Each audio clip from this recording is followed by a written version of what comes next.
माननीय supreme court ने एक अपने लैंडमार्क जजमेंट में कहा है कि जो लोग हिंदू धर्म छोड़ के जाएंगे उनको एससी का फ़ायदा नहीं मिलेगा। यानी जब तक वो भारतीय पंथ को मानते हैं, जब तक वो सनातन धर्म में हैं, जब तक वो हिंदू धर्म को मानते हैं, बौद्ध पंथ को मानते हैं, सिख पंथ को मानते हैं, जैन पंथ को मानते हैं, तब तक उनको एससी का फ़ायदा मिलेगा। जो शेड्यूल कास्ट को मिलने वाली जितनी भी सुविधाएं हैं उन सब का फ़ायदा मिलेगा। लेकिन जैसे ही वो हिंदू, जैन, बौद्ध, सिख से बाहर निकल जाएंगे, यानी कोई विदेशी रिलीजन फॉलो कर लेंगे, इस्लाम फॉलो कर लेंगे या क्रिश्चियनिटी फॉलो कर लेंगे, जो भी भारत के बाहर के मज़हब हैं, भारत के बाहर के रिलीजन हैं, अगर उनको फॉलो करेंगे तो उनका शेड्यूल कास्ट का दर्जा ख़त्म हो जाएगा। लेकिन माननीय सुप्रीम कोर्ट ने अभी शेड्यूल ट्राइब के बारे में ऐसा कुछ भी नहीं कहा है। इसलिए मेरा सरकार से निवेदन है कि तत्काल एक नोटिफिकेशन लाके इसको भी क्लियर कर दें कि जो हिंदू, जैन, बौद्ध, सिख जो शेड्यूल ट्राइब का लाभ ले रहे हैं, जैसे ही वो विदेशी पंथ में जाएंगे, जैसे वो क्रिश्चियनिटी अडॉप्ट करेंगे या इस्लाम अडॉप्ट करेंगे, वैसे ही उनका शेड्यूल ट्राइब का भी दर्जा ख़त्म हो जाएगा। शेड्यूल ट्राइब के मामले में अभी माननीय सुप्रीम कोर्ट ने कोई फैसला नहीं दिया है। माननीय सुप्रीम कोर्ट का जो फैसला आया वो केवल शेड्यूल कास्ट के बारे में है। और तीसरी बात, धर्मांतरण के बाद फ़ायदा ख़त्म करना ये अलग विषय है, लेकिन इससे धर्मांतरण बहुत तो कंट्रोल नहीं होगा। धर्मांतरण तब रुकेगा जो भारत में लगभग 50,000 करोड़ की विदेशी फंडिंग आ रही है, लगभग 25,000 करोड़ हवाला के ज़रिए फंडिंग आ रही है, लगभग 25,000 करोड़ एफसीआरए के ज़रिए फंडिंग आ रही है। जब ये फंडिंग रुकेगी तब जाके धर्मांतरण रुकेगा, क्योंकि भारत में धर्मांतरण एक बहुत बड़ा फ़ायदेमंद धंधा हो गया है। बाकायदा पैसे मिलता है। कोई आदमी नौकरी करेगा इतना पैसा नहीं कमा पाएगा, जितना व्यापार करने पे इतना पैसा नहीं कमा पाएगा। लेकिन धर्मांतरण का धंधा करने पे बहुत मोटा पैसा मिलता है, और वो पैसा खाड़ी देशों से भी आता है यहाँ पे, और इस्लामिक कंट्रीज से भी आता है, क्रिश्चियन कंट्रीज से भी आता है। तो जो यहाँ मिशनरीज काम कर रही हैं उनको अमेरिका से, यूरोप से पैसा आ रहा है। जो यहाँ इस्लामिक संगठन काम कर रहे हैं उनको Arab, Dubai, Kuwait, Abu Dhabi, Bahrain से आ रहा है। तो फंडिंग रोकना पड़ेगा, तब जाके ये धर्मांतरण रुकेगा। और फंडिंग के साथ साथ एक कठोर कंट्रोल बनाना पड़ेगा।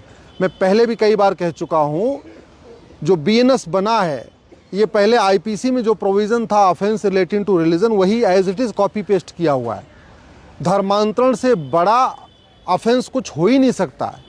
तो सबसे पहली आवश्यकता ये है कि बीएनएस में या तो नया चैप्टर जोड़ा जाए ऑफेंस रिलेटिंग टू कन्वर्जन, नहीं तो जो बीएनएस में चैप्टर है already offence relating to religion, उसी को चेंज करके, उसी में थोड़ा मॉडिफिकेशन करके धर्मांतरण को भी सीरियस क्राइम डिक्लेयर किया जाए कि जो आदमी विदेशी पंथ में जाएगा, चाहे वो इस्लाम में जाएगा, क्रिश्चियनिटी में जाएगा, उसको कठोर दंड की व्यवस्था करनी पड़ेगी, तब धर्मांतरण रुकेगा। धर्मांतरण तब रुकेगा जब इसको राष्ट्र की सुरक्षा के लिए खतरा घोषित करेंगे और धर्मांतरण कराने वालों पे नेशनल सिक्योरिटी एक्ट लगवाएंगे। धर्मांतरण तब रुकेगा जब इसको अनलॉफुल एक्टिविटी डिक्लेयर करेंगे और धर्मांतरण कराने वालों और उनके मददगारों पे यूएपीए लगेगा। धर्मांतरण तब रुकेगा जब इसको हमें ऑर्गेनाइज क्राइम डिक्लेयर करेंगे। बीएनएस के सेक्शन 111 में ऑर्गेनाइज क्राइम डिक्लेयर लिखा हुआ है, लेकिन उसमें कन्वर्जन को ऑर्गेनाइज क्राइम डिक्लेयर नहीं किया है, जबकि कन्वर्जन सबसे बड़ा ऑर्गेनाइज क्राइम है। तो सेक्शन 111 बीएनएस का है, उसको बदलना पड़ेगा, उसमें कन्वर्जन को भी ऑर्गेनाइज क्राइम डिक्लेयर करना पड़ेगा। धर्मांतरण से बड़ा एक्ट ऑफ टेररिज्म कुछ है ही नहीं है। अपने आप में ये आतंकवाद से भी ज़्यादा खतरनाक है। और एक्ट ऑफ टेररिज्म बीएनएस के सेक्शन 113 में है, लेकिन एक्ट ऑफ टेररिज्म में कन्वर्जन को हमने शामिल नहीं किया है। इसी तरीके से हमारे पास वेजिंग वॉर की धारा है सेक्शन 147, उसमें हमने धर्मांतरण को वेजिंग वॉर डिक्लेयर नहीं किया है।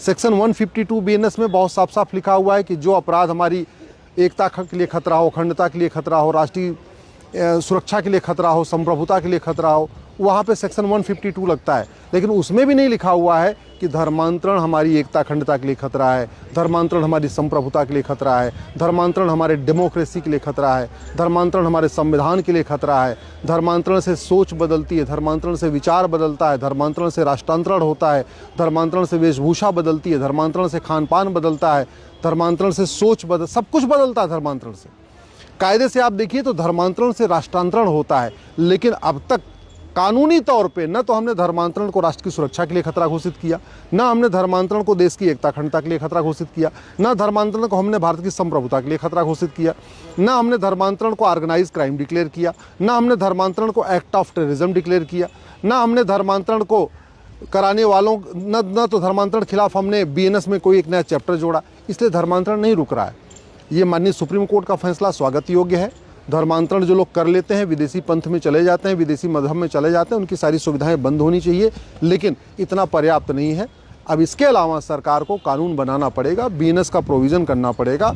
जिस दिन भारत में एक कठोर धर्मांतरण नियंत्रण कानून बन जाएगा, जिसमें 100% प्रॉपर्टी जब्त करने का प्रावधान होगा, सिटीजनशिप खत्म करने का प्रावधान होगा और कम 1 साल के अंदर कम से कम 10 से 20 साल की सज़ा देने का प्रावधान होगा, तब जाके धर्मांतरण रुकेगा। नहीं तो जब तक फंडिंग आ रही है धर्मांतरण चलता रहेगा, जब तक कानून नहीं बदलेगा धर्मांतरण चलता रहेगा।